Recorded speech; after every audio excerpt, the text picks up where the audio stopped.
நீங்க எப்படி இருக்கிறீங்க? நல்லா இருக்கீங்களா? இந்த இடம் பார்க்க அழகா இருக்குதா? கடற்கரைனாலே ஒரு பெரிய அழகுனால அந்த கடல் அலைகளின் சத்தம் கேட்கறதற்கே ரொம்ப நல்லா இருக்கும், மன ரம்மியமா இருக்கும். ஆண்டவர் இதை சிருஷ்டித்தவர் எவ்வளவு மகத்துவமான தேவன். அது கூட ஒரு எல்லையை குறிச்சிருக்கிறார் பாருங்களேன். நம்ம தைரியமா வந்து கடற்கரையில நிற்க காரணம் என்ன? அலை அப்படியே வர்ற மாதிரி தெரியும், ஆனா நமக்கு தெரியும் இது வரைக்கும் தான் வரும், இதுக்கு மேல வராதுன்னு சொல்லி. அதற்கு கூட ஒரு எல்லையை ஆண்டவர் குறித்து வைத்திருக்கிறார்.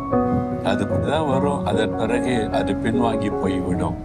அதே மாதிரி தான் நம்முடைய வாழ்க்கையில சில பிரச்சனைகள், போராட்டங்கள், அது வழி ஆண்டவர் நடத்துவார்.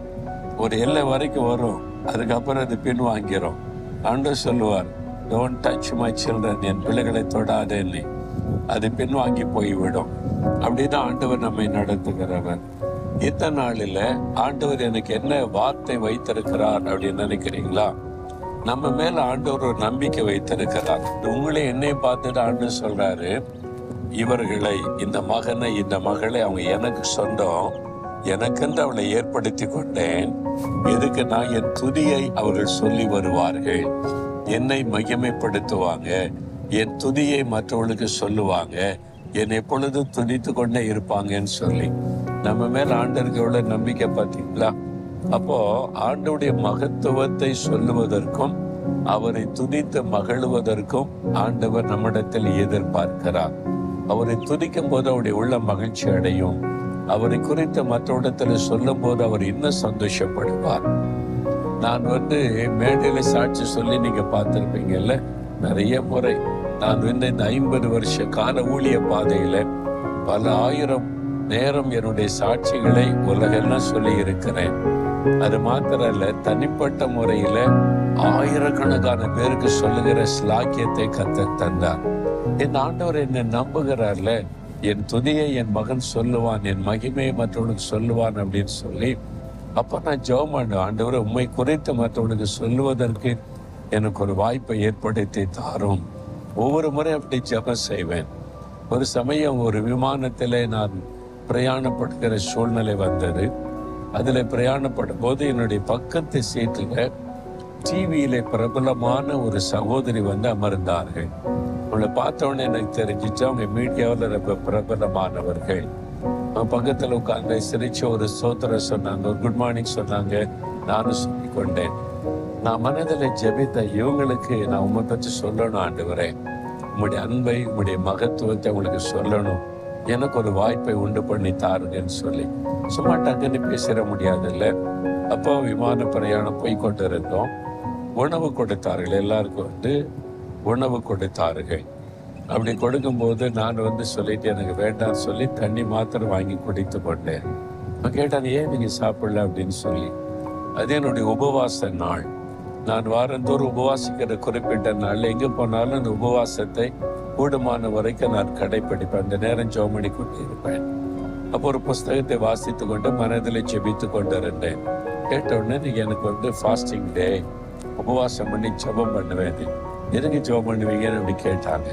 அப்போ மெதுவா நான் தேசத்துக்காக ஜெபிக்கலாம் சொல்லிட்டு, அப்போ மெதுவா நீங்க யாரு என்ன செய்றீங்க கேட்ட போது ஆண்டவர் வாய்ப்பு கொடுத்தார். அப்ப நான் சொன்னேன், நான் ஒரு இந்து குடும்பத்துல பிறந்து ரொம்ப பக்தியா இருந்தேன்.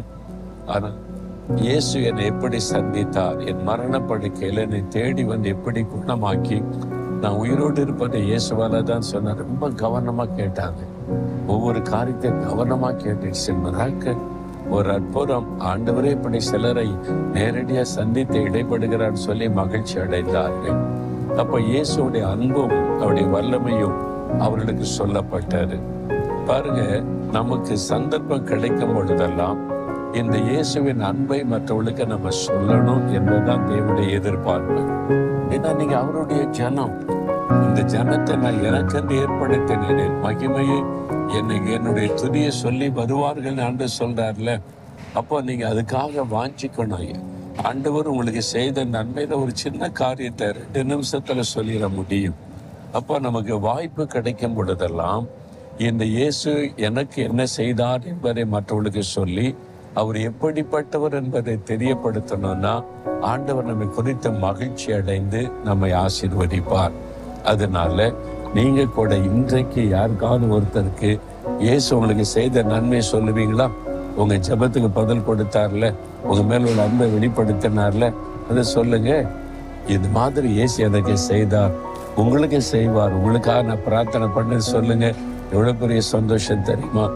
எத்தனையோ மக்கள், கிறிஸ்தவர் அல்லாத மக்கள், இஸ்லாமியர்கள், இந்துக்கள் சொல்லும் அவ்வளோ சந்தோஷமா எனக்காக பிரார்த்தனை பண்ணி கொள்ளுங்கன்னு அன்பா கேட்பாங்க. யாரும் கோபப்பட்டதில்லை, எரிச்சல் பட்டதில்லை, இதெல்லாம் சும்மா பேசாதங்கன்னு சொன்னது கிடையாது. நம்ம மகிழ்ச்சியா ஏற்றுக்கொண்டு தங்களுக்காக பிரார்த்தனை பண்ணுங்கன்னு கேட்டுக்கொண்டார்கள். அதனால இயேசுவை நீங்க மகிமைப்படுத்துங்க, சொல்லுங்க. அதுக்கு தான் ஆண்டவர் நம்மை அழைத்திருக்கிறார், அற்புதம் செய்கிறார். சரியா? ஆண்டவரே, என்னை நம்பி என்னை தெரிந்தெடுத்து என்னை ஆசீர்வதித்து வர்றீங்க. உங்களுடைய துதியை நான் சொல்லி வரணும்னு விரும்புறீங்க. நான் இனி வெட்கப்படக்கூடாது. உம்மை குறித்து, உம்முடைய அன்பை குறித்து, வல்லமை குறித்து மற்றவர்களுக்கு நான் சொல்லணும். அந்த கிருபை எனக்கு தாங்க. இயேசுவின் நாமத்தில் ஆமென்.